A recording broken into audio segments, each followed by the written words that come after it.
منها. هذا ارتفاع القفص 2.5 متر، الطول 3 أمتار، العمق 1.5 متر. الشرارة من الداخل.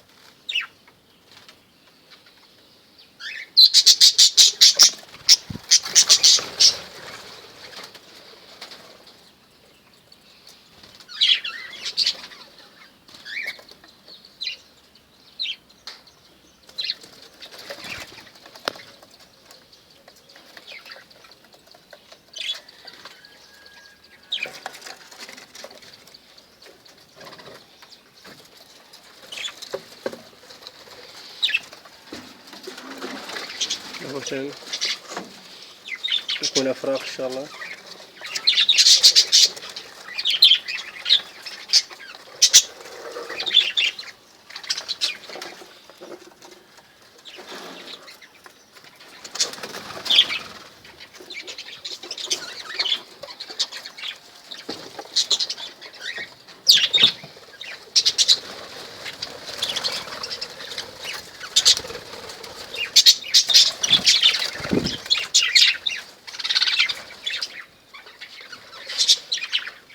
إضافة إن هذا القفص 1 بمتر 1 اللي بيزود كوكتيل.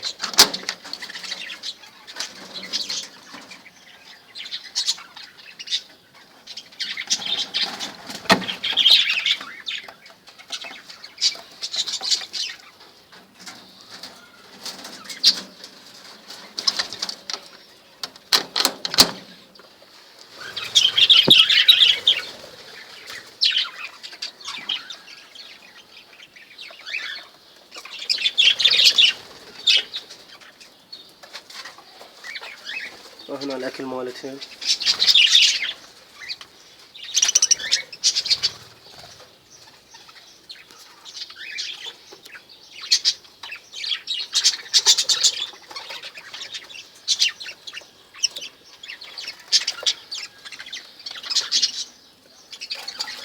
هنا أيضا عندها أفراخ وبيض.